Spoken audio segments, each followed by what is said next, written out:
Doc Z, Com PhD. So I'm a former Fortune 500 guy, and I bring a lot of those experiences into the classroom when I teach graduate school and undergrad. And I want to bring some of those same experiences and also com theory into what I'm doing out on TikTok and on YouTube and Instagram with business doctors and all the different social media programs that I'm working on. So one of the things that I see the most, and this is something I saw out in Fortune 500 a lot, where corporate culture is they always say hey, we're like a family here.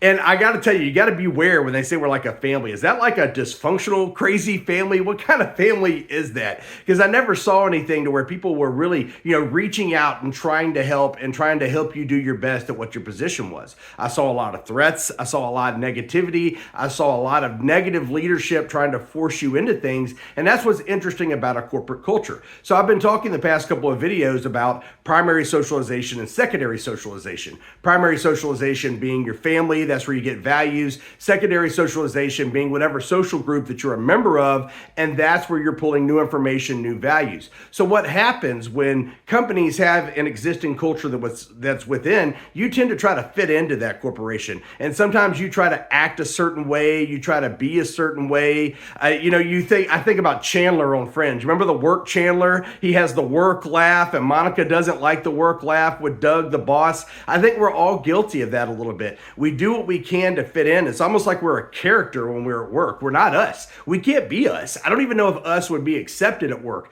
We have to somewhat be that character. So I like to think of that sphere of influence. That's the constraints that forces us into a characterization. And then we have to work to maintain that character because that's what the social sphere at work wants. They want that work person. They don't want you. They don't want your experiences. They don't want your thoughts. They don't want your values. And, that's the kind of things you got to look at. Maybe you got to look for a company that wants those things.